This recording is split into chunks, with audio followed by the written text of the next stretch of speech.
In my previous video I have uploaded and created a repository for a top-down game, and now I'm using another computer of mine, this time a Microsoft Surface Pro, to edit, to simulate as if another colleague, a teammate, starts working with the project. The first job is to clone the repository. Unreal Engine project we use anyway on Windows Visual Studio, then I can simply use its features to manage the repository.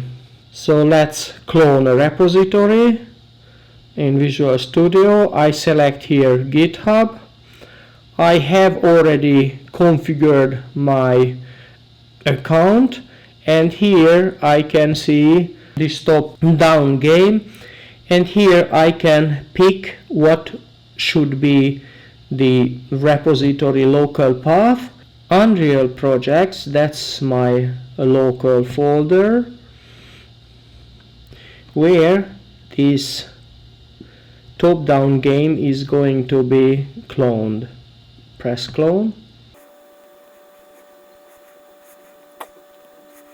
Yep, that was a dead easy step. When I'm coming into my Unreal projects, I have here my top-down games, and then in the top-down game folder I can see the Git and also my repositories. What is important, I don't see here any content folder because the starter content was excluded from the project.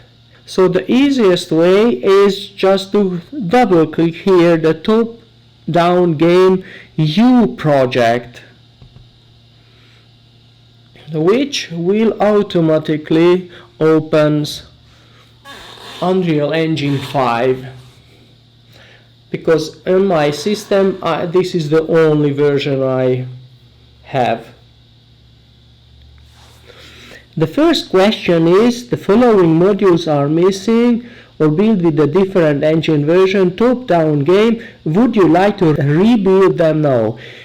It's very important to press yes. I press it yes. What it does, I've done it before, that's why I know, it detects that the contents, the starter content is missing, and then it downloads from the Epic Games website.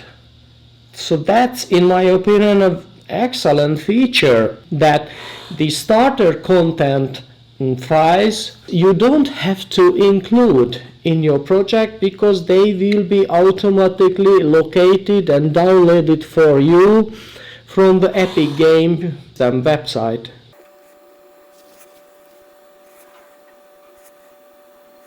Open, click the top-down game U project again, double click. This again, the following modules are missing, build a different engine version, would you like to rebuild them? Yes. Top-down game could not be compiled, try rebuilding from source manually. Just simply ignore these silly messages, because behind the scene the second time actually really opens the project.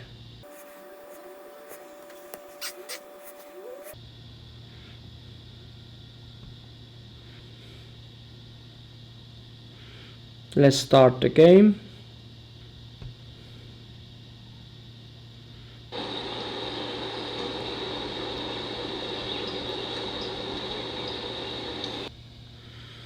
So it worked completely fine. What is interesting with this experiment, that the content folder will be created and the starter content has been populated, and also the minimal default UMAP file was also downloaded. 2. What is also important that if you have a look, these are quite huge binary files. When I open any of these files, these are binary files. And these build data.uasset files are huge, but they are not needed for the project. So the project, these UMAP files, uasset files are required, but these build data files are not required. But still, be aware that everything in Unreal Engine are binary files. Say materials. If you open a uasset file, this is again a binary file. Even blueprints. So you may wonder, blueprints are typically programming artifacts, programming components, elements in a Unreal Engine project. Still, they are binary files. Yeah. So everything in Unreal Engine, in an Unreal Engine project, are binary files, except C++ source files. So that's why when someone is talking about whether C++ or blueprints, from this perspective, I immediately would say C++, because C++ is a lot more readable. It's a text-based system where version control is applicable, diffing, as we call it, are possible, but these are absolutely not possible with blueprints. Blueprints are just simple binary files. So that's a very important concept, that here the startup content can be recovered. No need to include them in the GitHub repository. When the gitignore file has a content, starter content, so this folder is completely ignored from my repository, so therefore you shouldn't modify anything in that start content. This starter content is here only as a gold mine to extract components, artifacts from it. But everything for your project should be created next to the starter content folder. So therefore, let's just add a new folder here. Materials.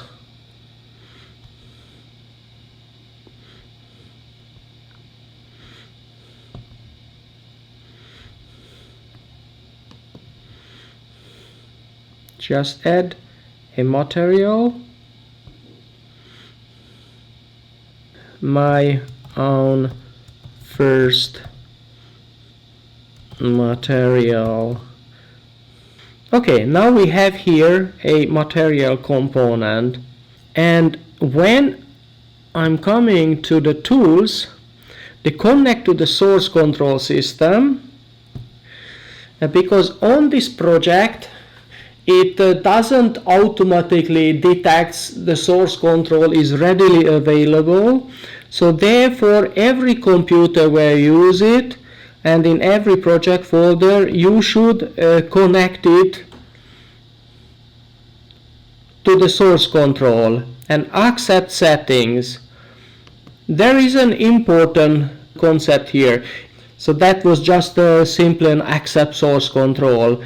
And then when you do that, if I'm coming back to my content browser, a question mark is displayed next to each of these artifacts, components, elements, whatever you call it. This is a newly created component, and here you have the option to use source control mark for addition.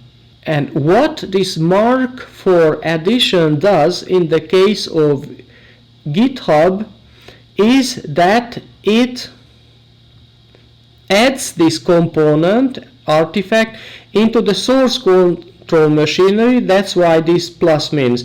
And in the case of GitHub, what it means that if we open this, coming over to the Git changes, that is, you can see that this component has already been added to the local system. It's not committed, it's just added. So that's what. There is another source control command, and this is check-in. Be prepared. I just click check-in, but I'm not going to check-in. When you click check-in, it actually commits this addition to the local folder, because this is a binary system and you will not have any meaningful automated diffing as in the case of C++ source codes. For C++ source codes, everything would work totally fine, but not in the case of this binary file. So that's why detailed description is crucial in the case of Unreal Engine and for all of these binary components. Before doing any modification in the content, let's just top-down game this content. Where is this repository? Materials. Here, this is the location of my own first material U asset. Of course, this is not a big file, 7 kilobytes only, but this is a binary file. Just be prepared that this, so this is a binary file. In the case for materials, even in my opinion, that's completely okay. So this project was created with starter content, and the starter content contained a minimal default level. This is called level. The level in the repository or in the project is represented by a map. This is a map, primary asset type. This is a map. Because the starter content is excluded from repository, I don't recommend to make any modifications on these components. So as I have created my own first material in outside of the starter content folder, I highly recommend to create your own map, own level, and not just modifying the starter content map. So to do that, it's quite straightforward and easy. Right click the content and new folder. You can give the name maps, because now our maps are directly under the content repository. Just drag and drop this minimal default map and place it over to the maps, which displays move or copy minimal default. Just release it and select copy.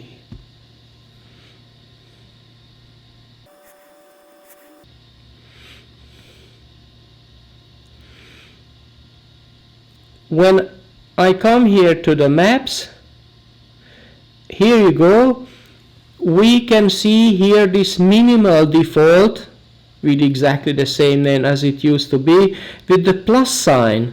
The plus sign, as we have learned, means that this component, this artifact, has already been included into our project.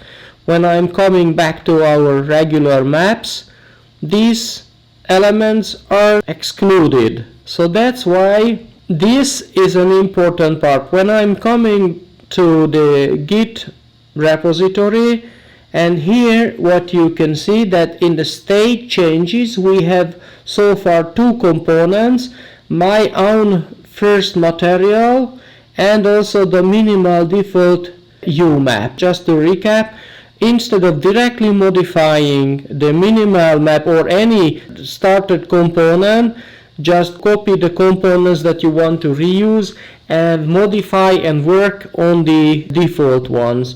Just double click, and this is now the minimal default, which is in the maps folder. And from here, let's just delete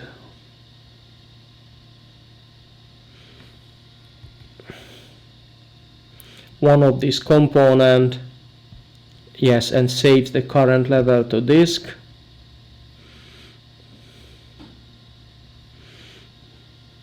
Coming back and check out, yep, this is the modification before of the stages, and then coming back to our project and the tools, submit content.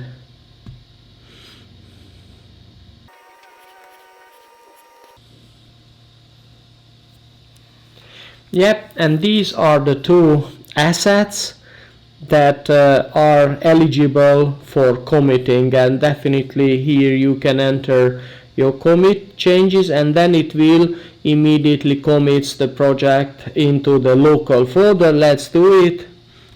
These are my first modifications. Submit. Back to Visual Studio Code. Definitely what you can see, there is one outgoing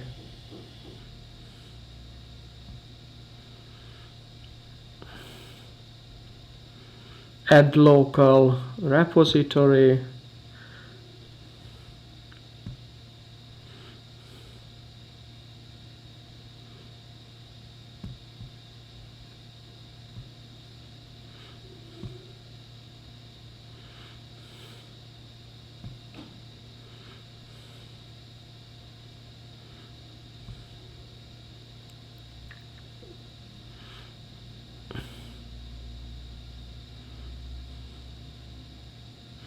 these are my first modifications. GitHub desktop.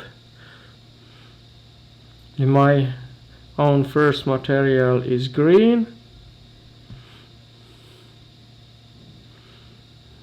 and our component minimal default is also included in our project.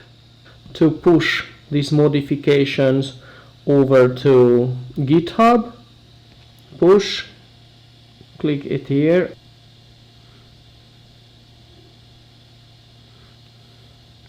pushing is on its way,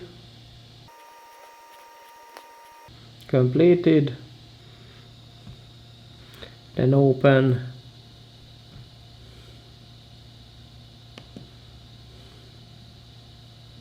view on GitHub, and then these are my first modifications, and now we have the content, also maps, minimal default UMap,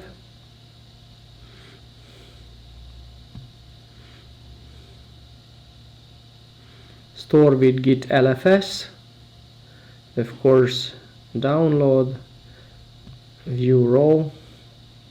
I wonder what's going to happen. Yeah, of course it will be downloaded, sure, because this is a binary file. The same thing happens with our material. I click it, stored with git LFS, because that's clear, everything in Unreal Engine are binary large files.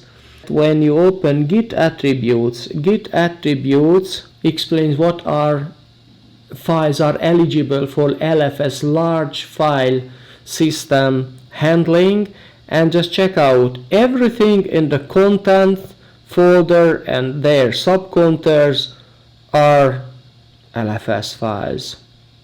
So that's so simple. Everything is LFS in Unreal Engine. I just delete the second chair and then I save it.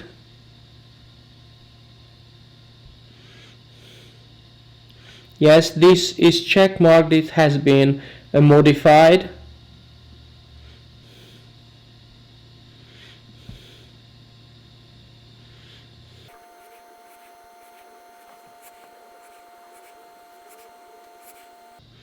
So when I modify this component, this level, this is a map file, of course now I have the option to commit it to the local Git repo, but I'm not doing it here. Instead is again just have a check out that this component has been modified. Keep in mind that every time a new version is created of a binary file, not the difference is saved as in a C++ text file, but the whole new copy is created. I mean, a whole new copy is uploaded over to the LFS, GitHub LFS system, which consumes your quota.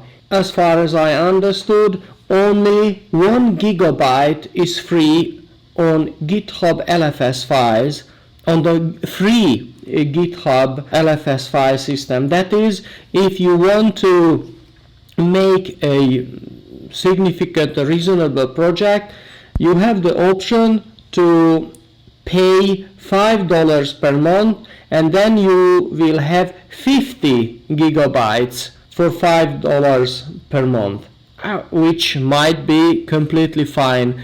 Therefore, I think that this binary style of saving source files and every component in an Unreal project may not be the best idea, not from this storage perspective and version control perspective, of course. Come over to the top-down game, and here you can see check out the git changes, and these changes, minimal default UMAP has been changed, so this is modified. M means modified. The second chair was removed from the level. Okay, and then just commit. Before pushing, let's come back to see what is visible here. Materials, there is no red mark here. Coming back to maps, here you go, the red check mark disappears because the component has been committed into the local repository, so therefore it is not modified, it is committed. So you have either the option to do this commit in this submit content command, or also you can do exactly the same in the Git system directly. This is the Visual Studio Git user interface, of course, and you can also use your command line Git utilities. And then let's just push this modification, initializing push. Okay, it is done. Go back to the project. Second chair was removed from the level. This was my last commit, and when I'm coming to the content and in the maps, you have 2 copies in the system, and just keep this in mind. This file is not necessarily that big. In the content maps, yes, this file is only 62 kilobytes, so not huge file. But this 62 kilobytes is copied twice because it has now two versions, because this is a binary file. If you work with regular text-based source files like C++ files, 32 kilobyte files is enormously big, and when you keep track of changes there, the diff between two versions are negligible. But this is not the case with binary files, so this is what you should keep in mind, that this is a nature of the way Unreal Engine saves data files. And unfortunately this is exactly the same with the blueprints too. We have here a number of blueprints. So I think I have explained. You should be able to decide how to configure your system, how do you want to use your source control machinery. So take care and have fun with Unreal Engine 5.